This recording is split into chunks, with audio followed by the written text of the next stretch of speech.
pointed it out during the cross-examination of the witness and asked them to explain it. Did they violate his Miranda rights? Well, at this point, that's premature to say because we will be evaluating that at the end of the preliminary hearing once there's a bind on it. So there is serious concern about whether he really did recant his Miranda. Well, there may be. I mean, it all depends what happens. I mean, what will happen at the end of the preliminary hearing is we'll kind of gather together as a defense team, look to see where we're going to go from here, evaluate what motions might or might not be filed, and then we'll file whatever we think is appropriate, and then we'll go forward in court and deal with that issue. Was he the fallback for Stephanie Sloop? Did she do most of this? It looks like you're trying to show that he was certainly willing to take the blame for his wife. That's what he said in the interviews to the police. So was he? Well, he said that in the interviews to the police. I mean, there's lots of evidence. I mean, we have to go through some forensic evidence, and we have to evaluate toxicology information, medical information, pathology information. We have to evaluate a lot of information at this point. So.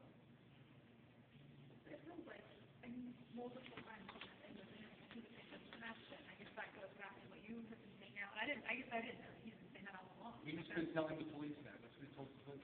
And has that kind of been his stance ever since then? Well, I mean, if you look at the administration of the medications in this case, they thought that Ethan was sick, and they believed that he was ill, and they thought that he had an allergy, and they were giving him over-the-counter children's medication that ultimately ended up harming him more than they helped him. Were they just trying to deal with an out-of-control kid? I mean, you were trying to paint this timeline of they were on the phone with medical professionals. They were constantly. 3 different medical professionals all the time. They were constantly on the phone. They were talking to them, trying to explain to them the challenges that they were having, what they were trying to do. That's what they did the whole time. They had him in their custody. But it sounds like what you're trying to argue is level of culpability. Is that at the end of the day, is that what this is? Sure, I think we've always been on that page. I mean, we just don't think that it meets the elements of the capital homicide charge.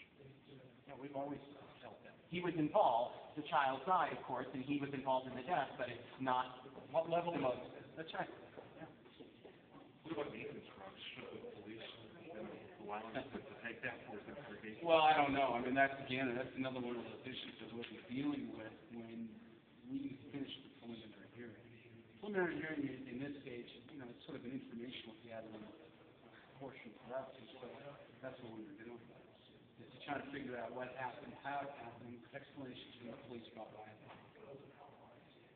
Thanks, Richard. Appreciate it. Take care.